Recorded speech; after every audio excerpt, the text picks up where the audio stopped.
Hi, it's Laz, and I am working on Kerbal Space Program 1.0.5 and putting together a mission that is essentially going to be what I build out with the LazTek SpaceX pack that will actually create a real mission on the surface of Duna. So that should be fun, and as I'm putting it together, I wanted to actually work out a mission that would demonstrate what actually I'm going to be doing. And if you've seen the movie The Martian, it's similar to the Ares missions that they set up in that movie. So here we go. I've already got a few things in orbit already around the sun, or Kerbal, as we like to call the sun here. And we need to get them to Duna in an expeditious manner. So we are actually at that point where we need to warp to our maneuver nodes.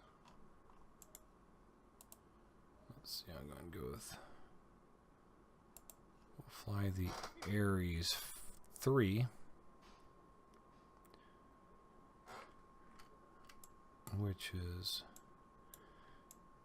not really what the SpaceX mission is going to look like as far as how the spacecraft will be put together, but it is functionally what I'm planning on doing with this mission.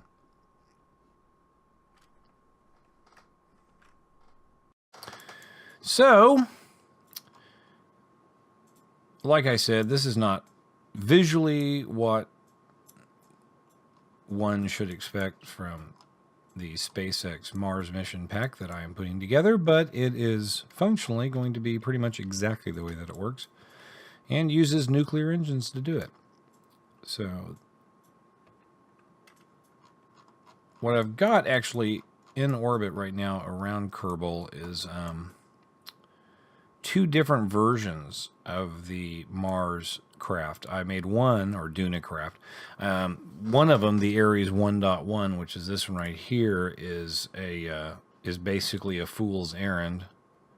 As I switch to it, and can show you what it looks like. It was a design that I started on originally and put a bunch of things in orbit and then decided to go ahead and connect them all up. But as you're going to see when I try to pilot this around, it is a kind of a nightmare. So if this makes it anywhere near Duna in a stable orbit, I will be happy. So we'll see if we can do it. There are a lot of good men on board this ship. A lot of good women too. Look, Jebediah, Valentina. Yep, Stellra. Those are the pilots. Brought along some scientists and some engineers. So that's a pretty important craft. I decided to load up my top guys on that one first for some reason that escapes me at this point. So that'll be fun. But their node is further out. It's at 155 days, and the Ares, as you can see there, is 149 days. So we have 6 more days to wait for the Ares 1.1 to hit the spot where a delta V change needs to take place. So we are going to switch to the Ares 3 and go ahead and warp to that node, which is one of the cool things that was added in Kerbal Space Program a couple of versions back. And I am used to using MechJeb not to pilot my ship at all, but to execute node changes. And MechJeb does not work with 1.0.5 and may not, depending on what happens with the release of 1.1. But we'll see. What I've been reading on the forums is that the current caretaker of the MechJeb software or MechJeb code that we all like to use in Kerbal Space Program, or many of us like to, he is currently finishing up Fallout 4, and when he is done with that, he will get back to MechJeb. And being a mod developer who has worked with Kerbal Space Program for the last 2.5 years, from Shellfish. I can say that it does get a little bit irritating having to create so many updates for the releases that they have put out, but that's pretty much what has to happen with pretty much any mods being made for any game, but it doesn't make it any less irritating. So I can see why some of the mod makers might want to wait this one out until they settle things down. And the main reason why is because of the use of the new Unity 5 engine. And all my parts currently, right now, the new parts for the SpaceX mod for Kerbal Space Program were all exported out of Unity 5. And that was in anticipation of Kerbal 1.1 coming out, but instead we got Kerbal 1.0.5. So depending on how much longer we have to wait for 1.1, I might go ahead and release a different version of the mod, but we'll see. But for right now, that's not what we're doing. I'm clicking around on the screen aimlessly when I need to be going here. And warping to this point. And actually look like I know what I'm doing. Let's see, I think I need to get near the spot. Is that how it works now? I promise I have played this before. There we go.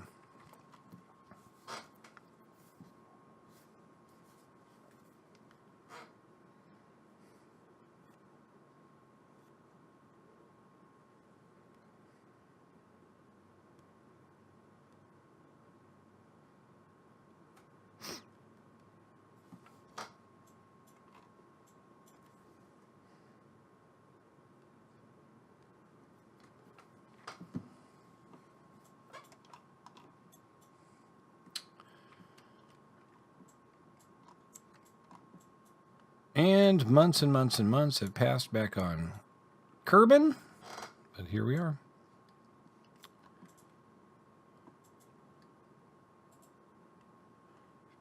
"52 seconds away from the node."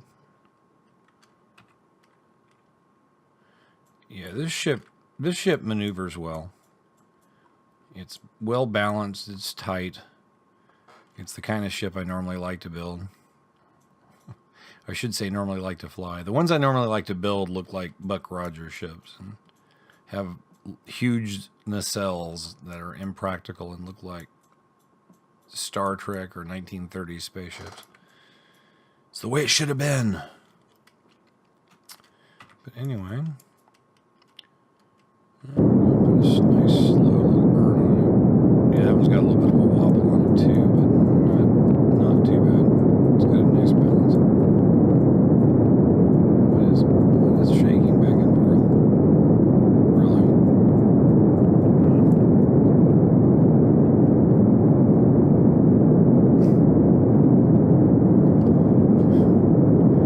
I might want to turn the torque off up here.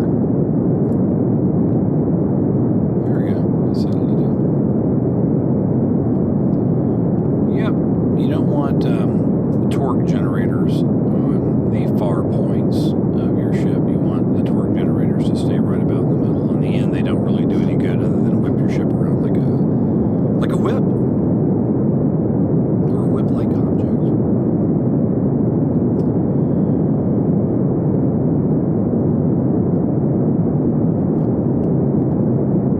Anyway, certainly makes it more precise, and we shut it off exactly where we need to. And that's good. Wow, we are randomly going between 10,000 and 25,000 meters over the surface of Duna. So that is a great insertion already. So we're doing great on that one. And let's go ahead and go over to this one. Which I dread doing because, well, you'll see. But I will help myself by shutting down torque here. Shutting down torque here. And only allowing torque to stay here in the middle parts. Otherwise, I am in for not fun. So we are 5 days off. We'll go ahead and move to the point. See how she's doing. Not bad. See what happens when we kick in RCS though. Oh, still staying good. All right, well.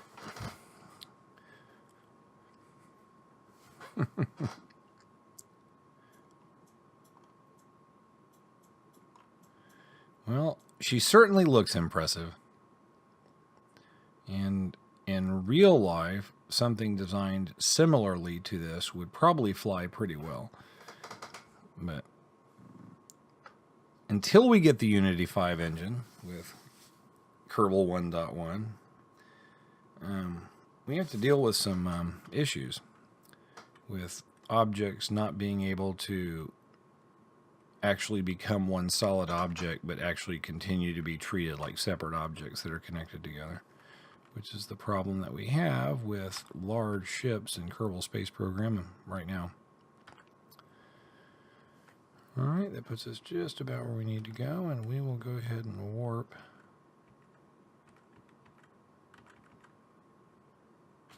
There we go. We are now 1 hour away. Kick it up. I wish in real life you could make time go like this, but then not age. Otherwise, it would suck. All right, we'll go in 23 minutes. You do not have to be nearly as precise on these large orbit maneuvers as you do with low orbit maneuvers, but you still want to be as precise as possible. I like to kick it in on the low side and let it travel slowly over it. But actually, we're getting pretty good control out of the ship itself. So I'm shutting down torque on the two capsules. Might have done the trick. So this will be interesting. It'll give us some options. On the first ship that you saw, the Ares 3, it is set up with a section that is the landing section that disconnects from the sled. And the sled is pulling... yeah, we're starting to see a little bit of shimmy already with this. Yeah, it's so tough to control this thing. Yeah, we're not going to be able to get it to insert correctly. We got to cut it off right now. Yeah, if we don't cut it off right now, it's just going to sit there and whip around, so it's pretty close to where we need it to be, but we'll let it settle down. We've got time. But the other ship basically breaks down to where it's got the command and travel section is also the lander, and it connects to the tug or the sled, and then the sled is pulling the mobile laboratory. And this one, it's the same mobile laboratory connected to a similar sled. This was an earlier design, but it does not disconnect from the main body. The main body of the sled itself is the command section. So I had to add a lander to the end of it, and it, as you can see, as I move in on it, has kind of that 1930s rocket ship vibe to it, particularly when the landing gear's out. But now we can kick this back in. Almost there.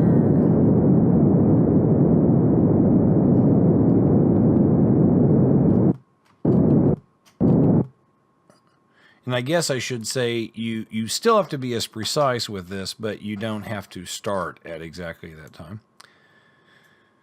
So this should put us in a good insertion orbit. Let's see what we've done. Ooh, wow, check that out. 10,000 meters. So I'm going to have to check some charts on aerobraking, because I am planning on aerobraking with these two ships. And now I'm going to switch to our prospector.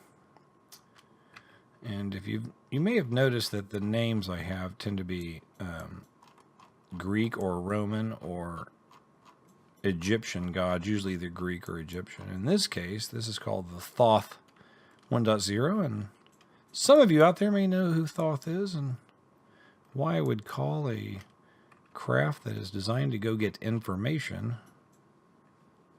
Thoth.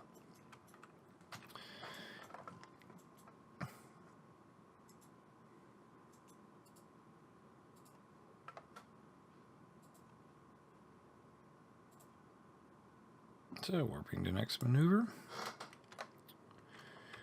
considerably easier craft to control, since it is a mere fraction of the size of the other ships. So we will zoom up to our point, kick in our thrust.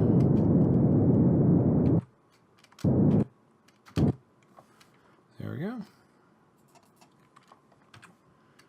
And we are actually, that's actually going to hit Duna if I do not make an adjustment. But that is okay because I have plenty of fuel and we're going to be putting Thoth into a polar orbit. So I want it to look like that. I want it to be there. And I could fine tune this a bit more if I wanted to, and don't want to. I'm just going to go ahead and make my other adjustments after I actually enter the orbit of these, or enter the influence, I should say, the sphere of influence of Duna. So let's see who gets there first. Right now, I believe, let's see, 152 days with the Thoth. It is 105 days with Ares 3. And it is 152 days with Ares 1.1. So, all right. Well, that means Ares 3, you're on deck because you are coming up first. So we will switch to you.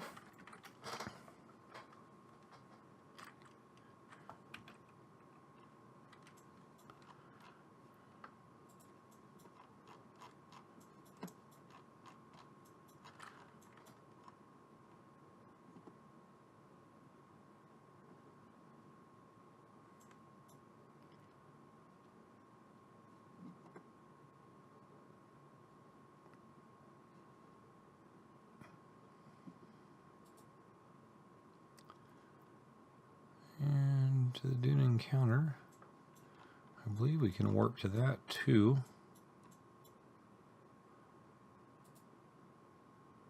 Nope, we do have a warp here though, which is close to the same.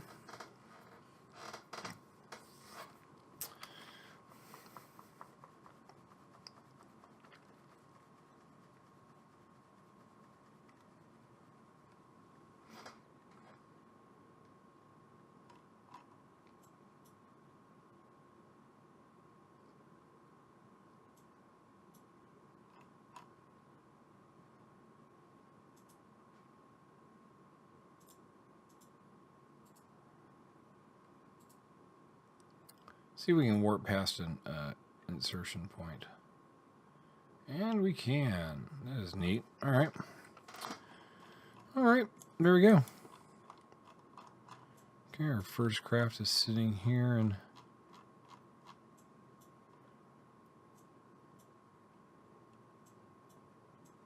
yeah, it's the first place where I'd gather science too would be here. So let's go ahead. And so right about now, I decided to go ahead and speed things up a little bit. Also, I had the music playing a little bit too loud here, so past me will be yammering on about all sorts of things, including how we're getting our orbit just right, or at least our insertion just right, so that we can take advantage of aero braking. But as you can see, we actually got a nice flyby of Ike as well, so that was nice and serendipitous.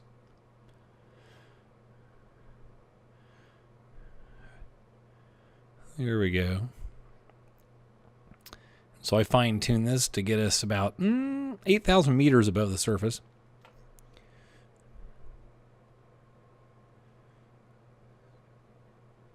To give our guys a nice close view of the beautiful surface of Ike. Huevos right there, baby. Yeah. Just have to clear one more mountain right. I'll take the temple stuff. There you go. That's what it looks like on the inside. We're all having a good time here. Hey, look, I'm in here with you.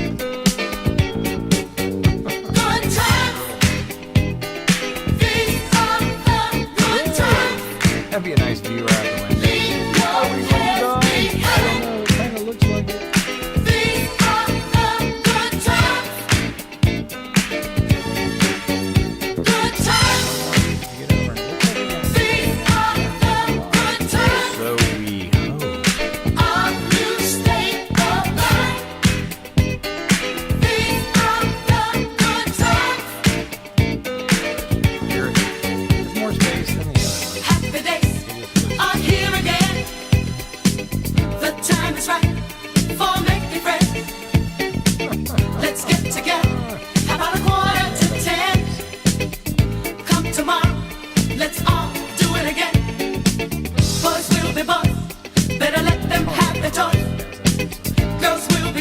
feel like you're going to crash. Ponytails and curls must put an end to the stress and strife. I think I want to live the sporty life. Good times. All right, now it is. These are the There we good go. times. Now we're upset. Leave your cares behind. And so, after all the excitement of a near miss, a close encounter on Ike, our intrepid crew heads over to Duna to go set up a aerobraking maneuver.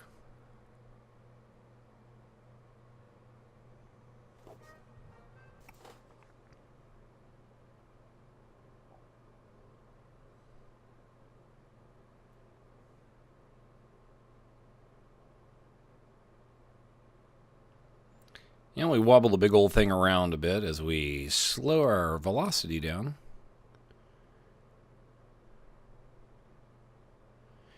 And allow Duna to capture us, to the enjoyment of all the Kerbal knots on board. So you bleed off more speed, convert it into heat.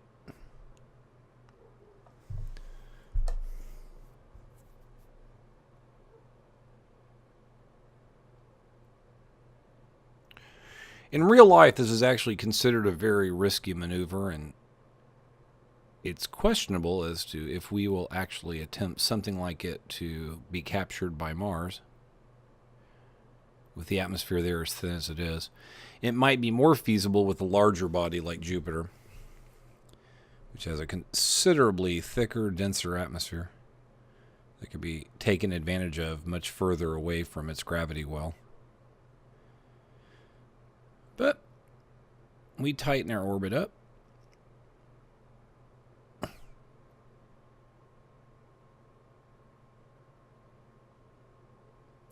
Drop the Ares into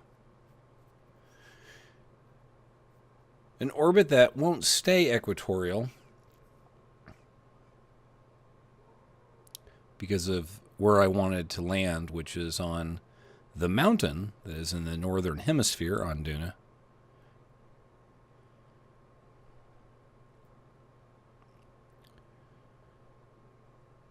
And to its northeast side, you can see on the map, when I get closer to it, that there is a depression that is a little bit of a valley, which is where we decide to go and put down the lab. And I must be using the royal we because it's just me and the Kerbals here. But I do talk to them sometimes.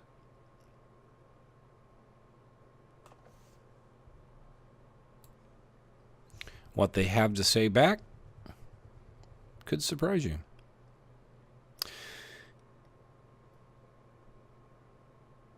Here we send the prospector out to go survey the surface of Duna to find the best place to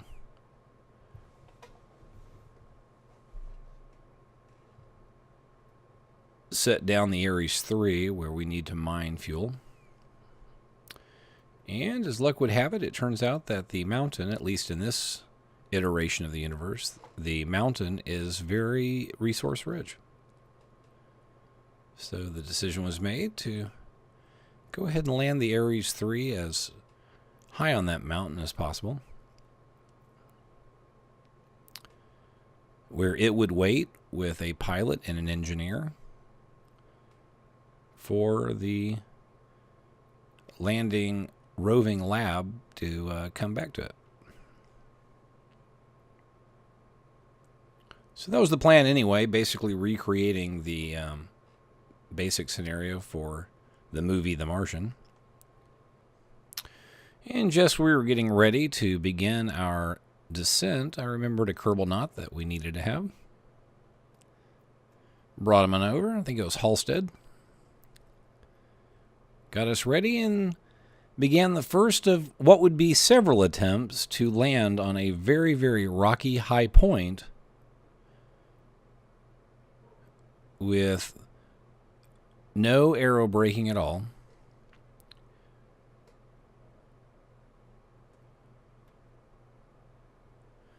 And after many fun and failed attempts, I finally did get it right, and this happened.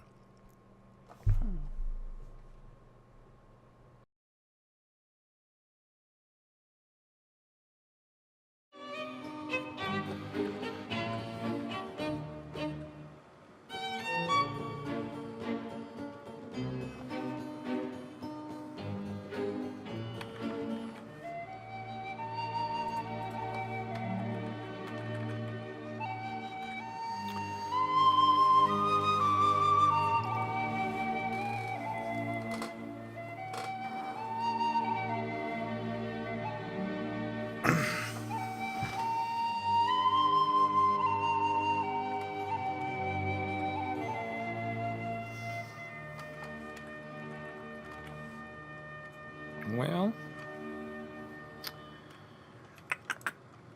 we are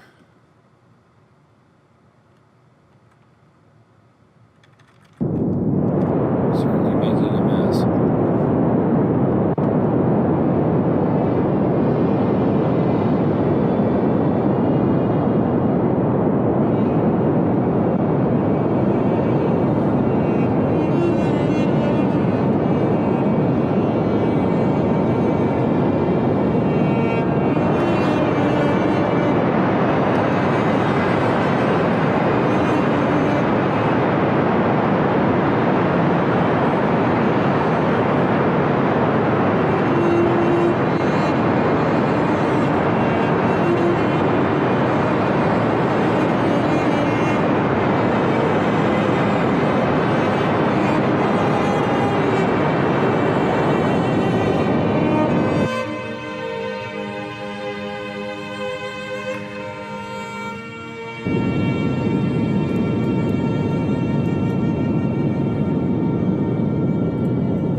Alrighty. Yay, landing. And after finally successfully touching down, I was able to deploy the solar panels and get the drilling equipment going. And start mining the ore I'd need to convert into fuel so we could take off later. The next decision was where I was going to land in relation to the mountain. As I mentioned earlier, I found a nice little lake bed that was about 160 to 180 kilometers away.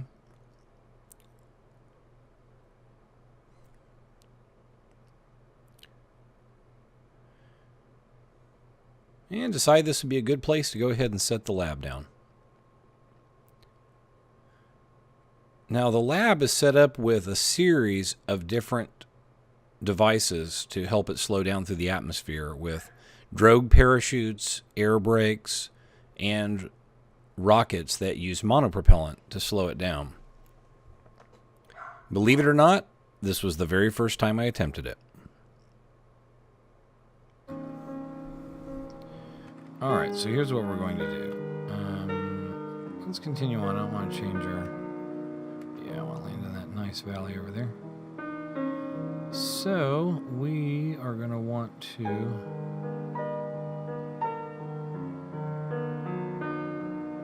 wait a bit before we start kicking in our air braking.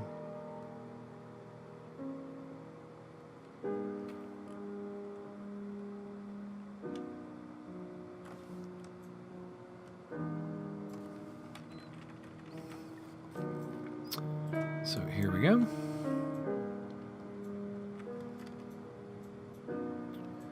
First level of air brakes.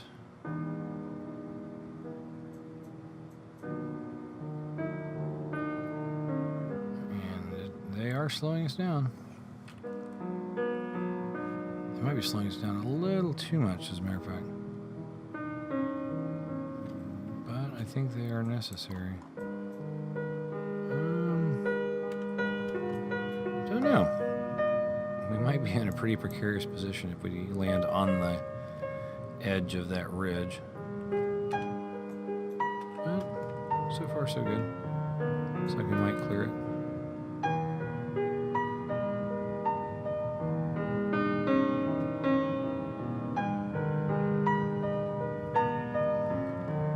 I'm just going to turn off stability assist. I don't think it's going to help me here. As a matter of fact, it might mess with me because this craft is pretty well balanced as far as landing goes. Or so I hope.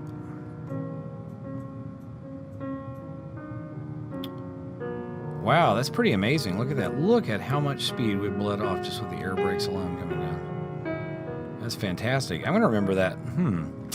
Keep that in mind for future landings. These things work great.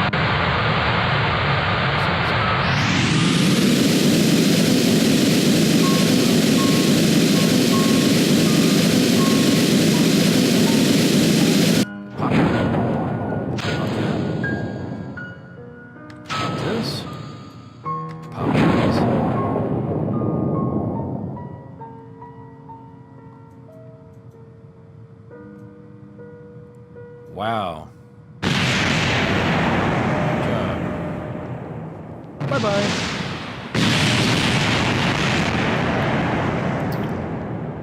And just to cushion our blow so the engineers don't have to come out here and do any more work, just before we land, we kick. Whoops, too much. Luckily we still have parachutes or we'd be doomed.